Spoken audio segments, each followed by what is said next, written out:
हिरण, ये सारी चीजें बरामद कराने के बाद हमारे आदमी ने एप्लीकेशन दी कि साहब हमें गवाह बढ़ाओ और मौका फर्द की रिपोर्ट के ऊपर मेरे साइन कराओ, और मैं जिन जिनको देखा है मेरे ऊपर जिस जिसने बंदूक ताड़ी लिखो, उस आदमी ने वो नाम नहीं लिखा और उल्टा एक ही आदमी का नाम लिखा जिसको हमारे आदमी ने पकड़ा के और मौके पर उसको सुपुर्द किया।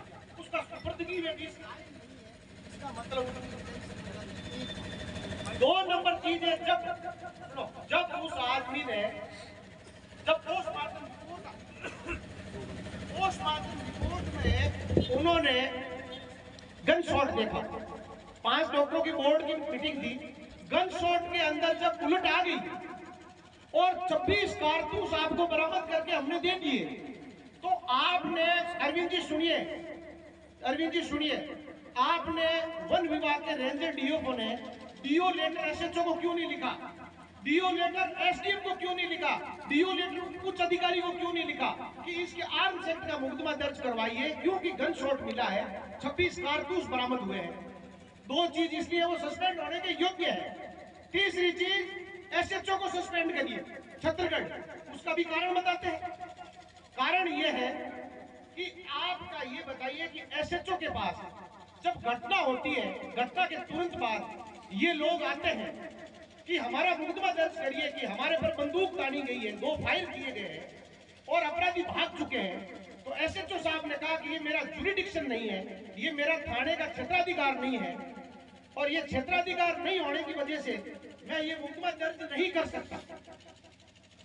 और इन्होंने महाजन जाकर और उस मुकदमे को दर्ज करवाया, क्योंकि वो महाजन फील्ड फायरिंग रेंज की घटना थी। वही एसएचओ साहब जब एससी एसटी का हमारे कार्यकर्ता के ऊपर झूठा मुकदमा दर्ज करवाने आता है, उसका भी सबूत है कि वो झूठा क्यों है, उसका तुरंत मुकदमा है वो इसी जुरिडिक्शन में। जब गोली और गाली एक जगह दी गई तो उसमें विरोधाभास क्यों, इसलिए एसएचओ भी सस्पेंड होने योग्य।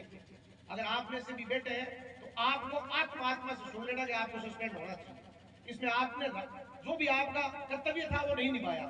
ये 2 कारण। तीसरा कारण, माननीय न्यायालय ने ये साफ उसमें बयान दिया है मुलजिम ने कि मेरे जो चोट लगी है वो पिकअप गाड़ी की टक्कर से लगी है। ये है 4:30 बजे की, माननीय वकील साहब बता रहे हैं 4 बजे की घटना है। और वहाँ ये लिखा जाता है कि इस व्यक्ति को जो चोट लगी है, पूछा गया फिर चोट कैसे लगी,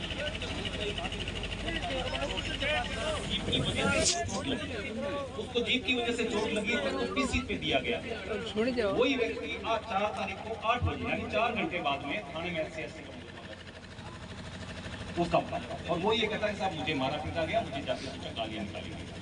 तो जब आप मजिस्ट्रेट को बयान दे रहे हैं कि आपकी जो चोट लगी है शरीर पर वो पिकअप जीप की वजह से लगी, एक्सीडेंट की वजह से लगी, और वही व्यक्ति शाम को 4 घंटे बाद में थाने के अंदर ये कहता है कि जाते सूचक गालियां निकाली, तो मतलब जाते सूचक गालियां निकालना ये तो हथियार बना लिया ना कि हमने वन्य जीव प्रेमी जो है उनके खिलाफ हथियार बना लिया कि कल को कोई भी अगर हिरण की आवाज, किसी वन्य जीव की आवाज किसी रोई में सुनाई दे और आप और मुझसे ऐसा जागरूक नागरिक अगर वहां पहुंचे तो उसको ये भय रहे कि अगर तुम मौके पे आया इसको बचाने के लिए तो तेरे ऊपर ऐसे की धाराएं। ये प्रमाणित है सर, ये जो सरकारी नकल होती है ना उस नकलों के अंदर ये। तीसरी चीज है सर कि SDM Chhattisgarh, CO Chhattisgarh, SHO Chhattisgarh, इन तीनों को, ये बॉर्डर एरिया है, इस बॉर्डर एरिया में महाजन फील्ड फायरिंग रेंज जो है वो सेना का एरिया है।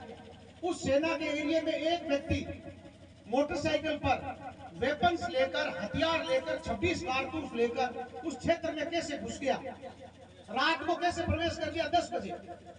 क्या आपने विजिलेंस को, इंटेलिजेंस को, जिला कलेक्टर को, एसपी को, आईजी को और बीएसएफ के कमांडेंट को और मिलिट्री को आपने क्या सूचना दी कि ये घटना आपके क्षेत्र में हो गई? आपने एफआईआर दर्ज नहीं करवाई है, ये देशविद्रोह का मामला बनता है और उसमें आप अधिकारियों पर भी आंच आएगी। ये मैं आपको साफ शब्दों में कह रहा हूं। आर्म्स एक्ट का मुकदमा दर्ज नहीं हुआ अभी तक, ठीक है, जबकि आर्म्स आपने बरामद कर लिया। और बरामद कहां से किया ये एविडेंस कोर्ट बता रहा है कि ये छेना क्षेत्र से हुआ है।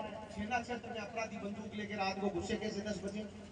ये भी बहुत संवेदनशील मुद्दा है। हम इसको गृह मंत्रालय तक ले जाएंगे, गृह मंत्रालय से मुकदमा दर्ज करवाएंगे, उसकी जांच अलग होगी। इसलिए हम आपको कह रहे हैं इन 3 लोगों को सस्पेंड ऑर्डर आप हमें यहाँ पे आप कर दो, आप अपने उच्च अधिकारियों से बात कर लो।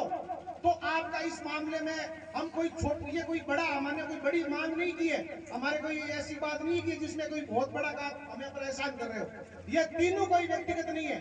और चौथी चीज है, जो 2 शिकारी है जो भाग रहे हैं उनको तुरंत गिरफ्तार कर लो। और चौथी एक जो मांग हमारी रही है कि 3 कॉल डिटेल के मोबाइल नंबर हम आपको देंगे, आपके तुरंत डीओ लेटर पर एसपी साहब 5 मिनट में आईटी के लोग है उसकी 3 महीने की कॉल डिटेल निकाल देंगे।